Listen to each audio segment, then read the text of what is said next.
మాది ఏలూరు సొంతూరు. ఊర్లో ఏ చర్చో నేను చెప్పను. ఓ పెద్ద చర్చికి వెళ్ళాను, చాలా పెద్ద చర్చ్ అది. ఆ చర్చిలో ఇదివరకు 2-3 సార్లు వాక్యం చెప్పాను. అయితే మళ్ళీ వాక్యం చెప్పడానికి వెళ్ళి కొంచెం గ్యాప్ ఉంది, 7 సంవత్సరాలు ఎంత గ్యాప్ వచ్చింది. 7 సంవత్సరాల తర్వాత వాక్యం చెప్పడానికి వెళ్ళాను. వెళ్తే ఈ ప్రసంగం చేసే ఈ పుల్పిట్ అంటారు కదా, చర్చికి ఈ పక్కన ఉండేది ఆ పక్కకి వెళ్ళింది. పాలరాతితో చేసింది అనమాట. దాని మీద బైబిల్ పెట్టుకొని చెప్తారు, చుట్టూ చక్కగా ఉంటుంది, అద్భుతంగా. నేను మామూలుగా చర్చిలోకి ఎంటర్ అవ్వగానే ఇలా చూస్తే అక్కడ పులిపిటి కనబడతా. ఏమైందిరా బాబు అంటే ఇటే పొంది. నేను వాక్యం చెప్పేసి వచ్చాను, నాకెందుకు చెప్పేసి వచ్చా. వచ్చిన తర్వాత మా అన్నే ఆ చర్చి కమిటీ మెంబర్. అర్థమైందా? ఇదేంటి పుల్పిట్ ఇటు ఉండేది అటే పెళ్ళిందంటే సిద్ధాంతి చెప్పాడు రా.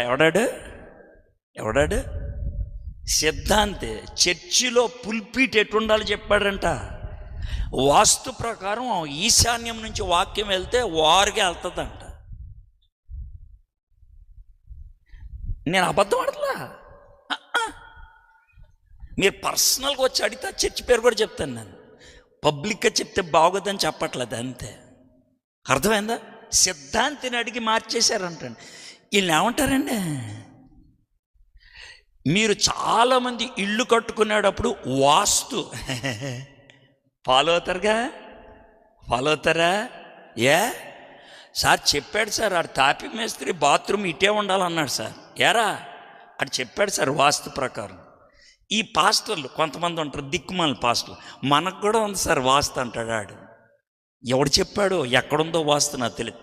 వాస్తు అంటే ఏంటో తెలుసా మీకు? అసలు చిన్నగా సులభంగా నేనేం కించిపరిచి మాటలో ఉన్న విషయం చెప్తున్నా. మనకు 4 దిక్కులు ఉంటాయి, తూర్పు, పడమర, ఉత్తర, దక్షిణం. ఈ 4 దిక్కులతో పాటు ఇంకో 4 దిక్కులు ఉంటాయి మధ్యలో, ఈశాన్యం, నైరుతి, ఆగ్నేయం, ఇలా మొత్తం 8 దిక్కులు. అయితే వాస్తు చెప్పేది ఏంటంటే ఒక్కో దిక్కుకి ఒక దేవుడు ఉంటాడంట. ఒక్కో దిక్కుకి ఒక్కో దేవుడు.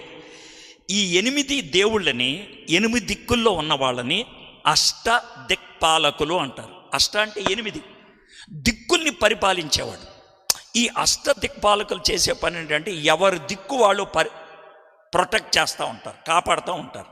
అయితే ఈ 8 మంది దిక్పాలకులకి ఒక్కొక్కరికి ఒక్కో డిపార్ట్మెంట్, ఒక్కొక్కళ్ళు ఒక్కో డిపార్ట్మెంట్. అగ్నిదేవుడు ఉన్నాడు అనుకోండి, ఆయన దేవుడు.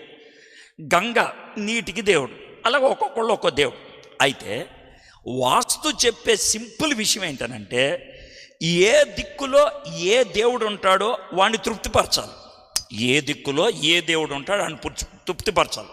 ఉదాహరణకి ఇది అగ్నిదేవుడి దిక్కు అనుకుందాం. ఇది అర్థమైందా? ఇదే అగ్నిదేవుడు. అయితే అగ్నిదేవుడి దిక్కు అయితే ఇటు నుంచో నేను వంట చేయాలి, ఆడికి నా మొహం చూపించాలి. నేను సైడ్ చూపించినా, నా ముడ్డి చూపించినా ఆడు కోపం వస్తుంది. అప్పుడు నాకు వచ్చే జబ్బు ఏంటంటే కడుపు మంట. మనం దాన్ని గ్యాస్ అనుకుంటాం. లేదు, ఆయనకు వచ్చింది. సిద్ధాంతి దగ్గరికి వెళ్తే ఆయన కిచెన్ మార్చేస్తే మన కడుపు నొప్పి తగ్గిపోద్ది అంటాడు. అదే ఆయన చెప్పేది. అయితే సార్ మీరు వాస్తు నమ్ముతారంటే ఒకే ఒక మాట చెప్తాను, వాస్తు నమ్మే అంత దమ్ము లేదు నాకు. నాకున్న ఒక్క దేవుడిని తృప్తిపరచలేక చేస్తున్నాను నేను. 8 మందిని ఏం చేస్తాను నేను? ఒక్కడు చెప్పింది వేయట్లేదు నేను. 8 మంది చెప్పింది నేను ఏం చేస్తాను? చేయగలనా? కాబట్టి నాకు అంత దమ్ము లేదమ్మా. అమ్మో అంత లేదు.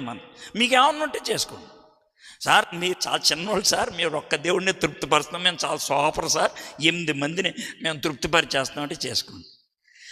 ఇవన్నీ క్రైస్తవులు చేసేవే. వాస్తు, కులం, మంచి గడియ, శుభ గడియ, ఇవన్నీ క్రైస్తవ్యం నుంచి వచ్చింది కాదు, బైబిల్ నుంచి వచ్చింది కాదు. వీళ్ళతో రాసుకొని పూసుకొని ఆచారాలు సొంతం చేసుకున్నాం మనం. ఇశ్రాయేలీలు కూడా అదే చేశారు. ఏం తేడా లేదు. అందుకే దేవుడికి ఏమొచ్చింది? కోపం వచ్చింది. వాళ్ళు ఎంత దుర్మార్గులు అయిపోయారంటే దేవుళ్ళని కొలిసేవాళ్ళు అయిపోయారు. మనం కూడా అంతే. దేవుడి స్థానం దేవుడికే, మన సొంత కబుర్లు మనకే.